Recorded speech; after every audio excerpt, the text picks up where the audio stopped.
matar Isaac. O sacrifício que Deus exige de Abraão é um sacrifício de holocausto. Depois você vai em Levítico para saber como que é um holocausto. O holocausto não é apenas você pegar Isaac e você matar Isaac. O holocausto, depois de morto, você tem que incendiar Isaac. Então, Abraão considera que Deus vai ressuscitar Isaac das cinzas, né? É essa a fé de Abraão. Por isso que Hebreus vai falar que ele é o primeiro a crer em ressurreição. Por causa disso aqui, viu, gente? Deu para ter um contexto aqui, gente? Ela é original. É original.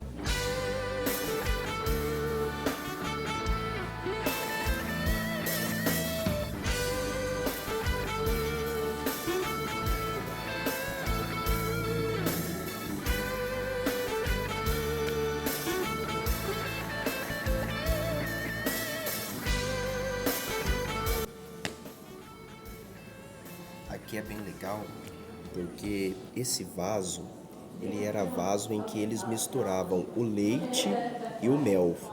E o leite em Israel é leite de cabra e o mel é o mel de tâmaras. Então quando fala lá que a terra de Israel é uma terra que emana leite e mel, mel de tâmaras e leite de cabra.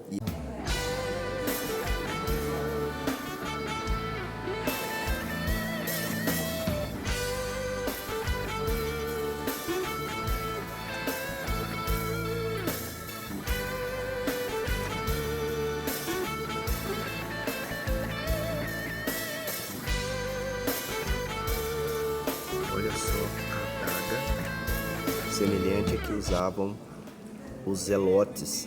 Lembra que Jesus tinha um discípulo chamado Simão o Zelote, que queria lutar contra Roma, levantar uma sedição contra Roma? Então era esse tipo de adaga que Simão o Zelote usava, os tipos de frascos que haviam na época, 1200 a 539, originais, todos originais.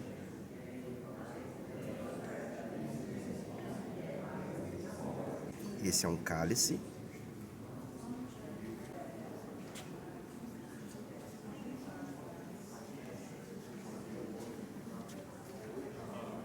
Só um detalhe.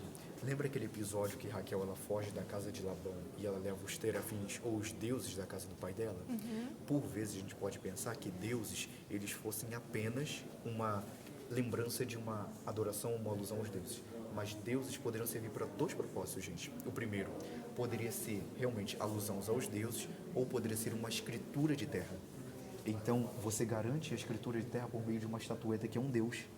É curioso que no Antigo Oriente, para você fazer um acordo entre eu e o Mateus, a gente vai chamar os nossos deuses. O Mateus vai chamar os deuses dele e eu vou chamar os meus deuses. Os deuses então vão ser testemunhas. Como o relato bíblico, Deus ele não oferece a margem para a gente pensar em outros deuses. Lembra que como testemunhas Deus chama a terra e o céu, o povo. Então, basicamente, no Antigo Oriente, para outros povos que não eram israelitas, eles falaram: o meu Deus é esse aqui, o meu Deus é esse aqui. Então, eles vão ser testemunhas. Talvez essas divindades pudessem ter alguma relação com esses deuses, como a escritura eterna e como aqueles que estão supervisionando o acordo. Então, no relato bíblico, resumindo, Raquel não está se prostituindo contra os deuses, mas sim levando a terra do pai dela embora. Tá bom? O NASP é uma região que recebe muitos ex-professores. O professor Paulo veio até cá e falou o seguinte: Rodrigo, já que você tem a ideia do museu, eu tenho a ideia de uma pedra. Toma isso aqui. E deu para o Rodrigo essa pedra. O professor Rodrigo Silva pegou, traduziu essas 3 linhas que vocês estão vendo. Depois de traduzir, enviou para vários especialistas do mundo afora para ver se de fato essa era a tradução. Veja que esse é o cuneiforme acadiano, que a gente viu no Código de Hammurabi. Então, depois da tradução, você tem a seguinte tradução dessa plaquinha aqui, que é definitiva. Eu sou Nabucodonosor, sou provedor da grande Babilônia. Sou mantenedor do templo de Esagila e de Esda. Sou o filho primogênito de Nabopolassar, rei da Babilônia. É o que está escrito, mas a pergunta é, qual que é a garantia que você tem de que esse é um documento antigo? A USP, ou a Universidade de São Paulo, nos ajudou na datação desse objeto e datou, gente, de 2.300 anos atrás. Mas pense do seguinte modo, 2.300 anos atrás não é a época de Nabucodonosor, é um pouquinho depois, é a época dos gregos. Só para a gente contextualizar, imagina só, o sonho de Daniel ele vai favorecer isso. Então a cabeça de ouro, Babilônia, o peito de prata, Medo-Persa. Essa pedra, gente, bateu na época do quadril, ou seja, dos gregos, 250 anos depois de Nabucodonosor. Top, né, Mateus? Muito top. Cada detalhe, um pedacinho da história. Olha que biga sensacional, coisa mais linda. Então, quando os hebreus foram passar no mar e os egípcios haviam se arrependido, né? O faraó havia se arrependido de permitir o acesso, a ida dos hebreus para o deserto, eles foram perseguir e tentar passar no mar para capturar os hebreus. Eram essas bigas que eram usadas com os cavalos aqui na ponta, puxando aqui essa haste, o egípcio em cima da biga, e quando os hebreus passaram totalmente, aí Deus assim fechou as águas e os egípcios foram engolidos com os cavalos, com as bigas, foram engolidos pelas águas. Só que legal aqui, a gente tem uma réplica da múmia de Faraó, Ramsés II. Olha que legal, que interessante. Ele foi faraó do Egito aproximadamente 1279 a 1213 a.C.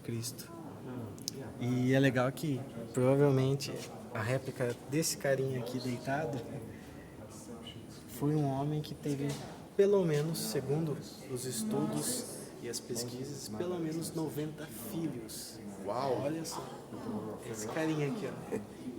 Reprodutor da época, hein?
Aqui, pessoal, nós estamos diante de uma maquete da cidade de Jerusalém nos tempos do Senhor Jesus.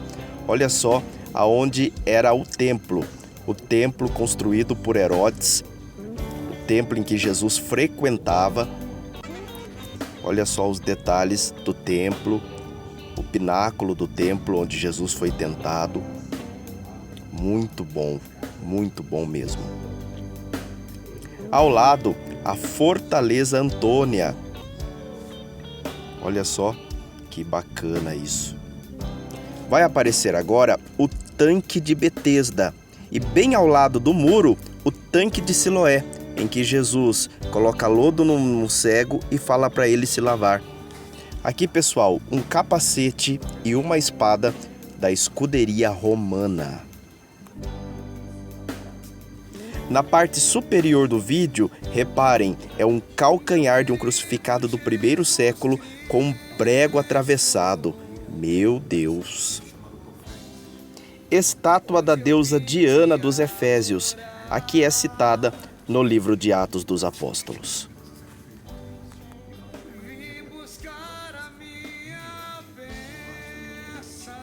Nós chegamos numa parte muito especial aqui do Museu de Arqueologia Bíblica, que é a parte das essências da época de Jesus. Aqui o cedro,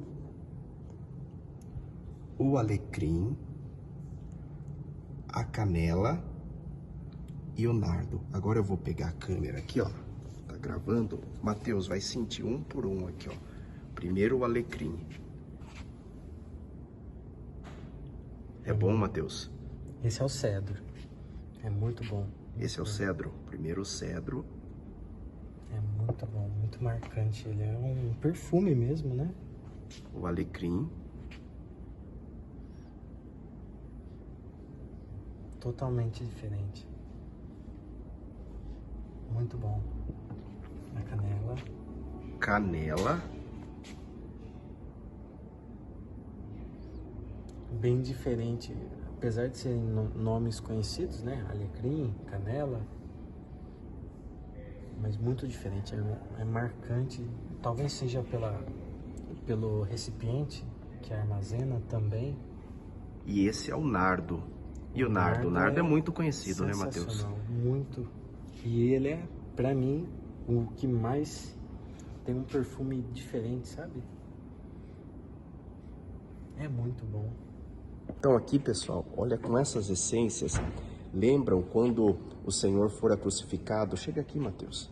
Quando o Senhor fora crucificado, e daí tanto José de Arimateia quanto Nicodemos pediram a Pilatos o corpo do Senhor, e Pilatos deu o corpo do Senhor, então eles envolveram em essências como esta o corpo do Senhor Jesus, também ali linho fino, eles envolveram o corpo de Jesus em linho fino, lavaram com as essências e aí sim colocaram o corpo do Senhor naquele sepulcro cedido por José de Arimateia. E esta última, pega de novo o nardo. Nardo, aqui.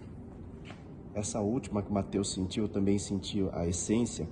O nardo tem até uma passagem de uma mulher, entre aspas, considerada pecadora da época, que ela levou um nardo, um frasco como este de nardo, ela quebrou aquele frasco e ungiu os pés de Jesus, e ela enxugou os pés de Jesus com os seus cabelos. Houve até uma lamúria, né? Ela não poderia vender e dar aos pobres, e daí Jesus disse: os pobres sempre tendes convosco, mas eu nem sempre estarei aqui. E o que ela fez será contada por toda a história. Então está aí esta parte tão especial aqui do museu, a parte das essências. Muito bom.